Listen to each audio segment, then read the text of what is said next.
Bismillahirrahmanirrahim. It's me Sayyid Muhammad Hassanada from mathemath.com. Let's start with question number 4 of exercise number 7.2. The statement of the question is which term of an arithmetic progression, यानी ये basically एक series दी हुई है, अगर ये series इसी तरह से चलती जाए तो कौन सी टर्म होगी जो कि -146 होगी। देखें इस क्वेश्चन को सबसे पहले समझें।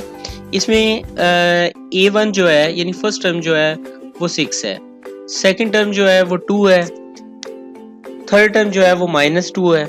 यानी अगर ये इसी तरह से -4 के डिफरेंस से ये सीक्वेंस चलता जाए तो -146 कितनी टर्म होगी ये एक्चुअली बताना है। तो सबसे पहले तो यहाँ पे A1 जो है वो 6 है, D जो है D को फाइंड आउट कर लेते हैं। D बेसिकली 2 - 6 जो कि -4 है, ठीक है। यानी second term minus first term होता है D, तो ये 2 - 6 = -4 आ जाएगा। अब ये -146 है, ये बेसिकली हम इसे nth टर्म सपोज कर लेते हैं कि an = -146 है। तो बड़ा सिंपल सा फार्मूला जो कि हमारे पास गिवन है इस एक्सरसाइज और लास्ट एक्सरसाइज में भी यूज हुआ है। इस एक्सरसाइज में an = a1 + n - 1 × d।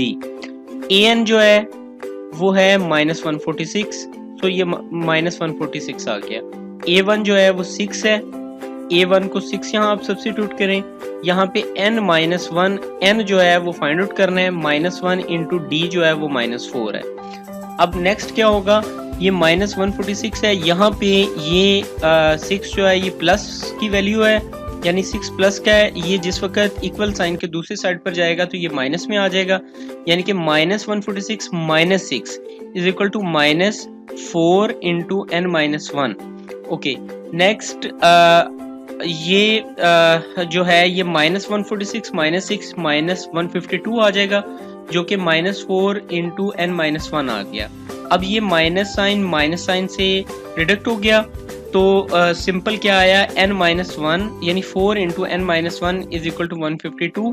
अब यहाँ 4 और n - 1 ये एक दूसरे से मल्टीप्लाई हो रहे हैं, तो जब ये 4 इक्वल साइन की इस साइड पर जाएगा तो ये 152 के पर आके डिवाइड हो जाएगा, यानी कि 152/4 = n - 1।